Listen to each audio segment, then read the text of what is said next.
Do you remember the case of Osinachi Nwachukwu? It's back in the news, and this time her husband Peter has officially been sentenced to death.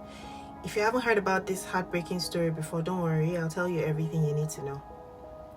Osinachi Nwachukwu was a celebrated Nigerian gospel singer, best known for her hauntingly beautiful voice on songs like Ekweme.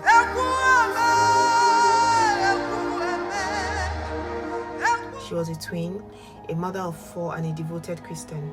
She ministered regularly at Dunamis International Gospel Center in Abuja under Pastor Paul Eneche.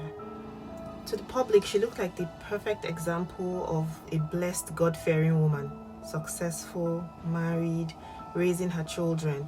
But behind closed doors, Osinachi was living through a nightmare. On the 8th of April 2022, at just 42 years old, she passed away in a hospital in Abuja. At first, the official cause of death was whispered to be throat cancer. But it didn't take long before the truth began to unravel. Her family and close friends and colleagues came forward and revealed that Osinachi was a long-term victim of horrific domestic abuse. And they pointed the finger straight at her husband, Peter Nwachukwu. According to her sister, Osinachi didn't die from cancer. She died from a blood clot in her chest, allegedly caused after Peter kicked her straight in the chest during one of his violent outbursts. And sadly, that wasn't the first time. People around her began speaking up, family, friends, even colleagues in the music industry. They started sharing stories they had kept quiet for years because Osinachi had begged them not to ruin her reputation, her husband's reputation, or her marriage. Turns out Peter wasn't just physically abusive, he controlled every part of Osinachi's life. Financially, she had no freedom. Even though she was the one making the money for the family, from performances, music sales, honorariums from churches, Peter took it all. She didn't even have access to her own bank account. In fact, there are reports that sometimes after she performs at events, Peter will pocket the money and lie to her about what she had been paid. She didn't even know how much she was getting. And if you can believe it, it gets worse. Osinachi had been gifted a car by a church, likely one of the few personal blessings she could call her own. But Peter seized the car from her too. He refused to let her drive it. He kept the car for himself, leaving her to trek long distances or take public transport just to get to church or to her performances. Witnesses said there were times when Peter would drive right past Osinachi and their children after church services, leaving them to walk home while he drove himself in the car.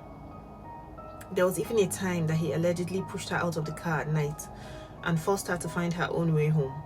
She ended up taking a motorcycle and she was robbed on the way. Peter's control wasn't just physical or financial.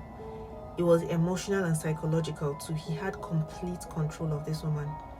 People close to her said he would constantly insult her, belittle her achievements, humiliate her publicly and privately. A music producer who worked with her, Sonny P., he said he personally witnessed Osinachi get slapped by Peter during a recording session. And when Sonny tried to intervene, Peter's reaction was so aggressive that Sonny warned him, "One day you're going to kill this woman." Osinachi's own mother, Madam Oriako Madu, she testified that Peter isolated Osinachi from her family. When her mother would come visit him, Peter would force her to sleep in hotels instead of allowing her to stay with them. He made sure that Osinachi was completely alone. She felt alone, powerless. She was completely dependent on him for everything. Tragically, the couple's 4 children also suffered under Peter's hand. During investigation, the kids testified that their father physically abused them too. He didn't just hit them, he also brainwashed them. He would sit them down and teach them that beating women was normal. This is normal. Using their mother as an example, he would say, it's normal to beat women. The psychological damage he caused wasn't just to Osinachi, but to their entire family. After her death, Peter was arrested and charged with 23 counts, including culpable homicide, spousal battery, and cruelty to children.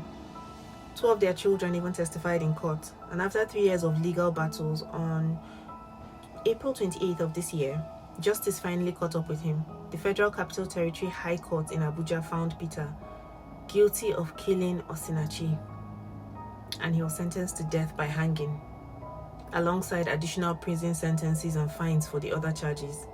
When news of Peter's sentencing broke, it reignited the national conversation about domestic violence, especially in religious communities. People couldn't believe how long Osinachi had suffered in silence.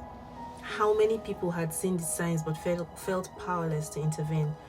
How deeply cultural expectations about marriage and the appearance of being happy had trapped her in a deadly situation. Her story is still shaking people today. Her voice, her ministry, and her memory, they live on. So does the painful reminder that sometimes the one who seem the strongest they're fighting battles that you can't even imagine.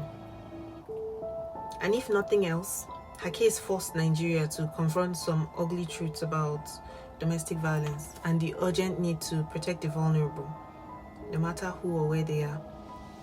So what do you think? Do you think justice has been served? Let me know in the comments. Thank you for watching.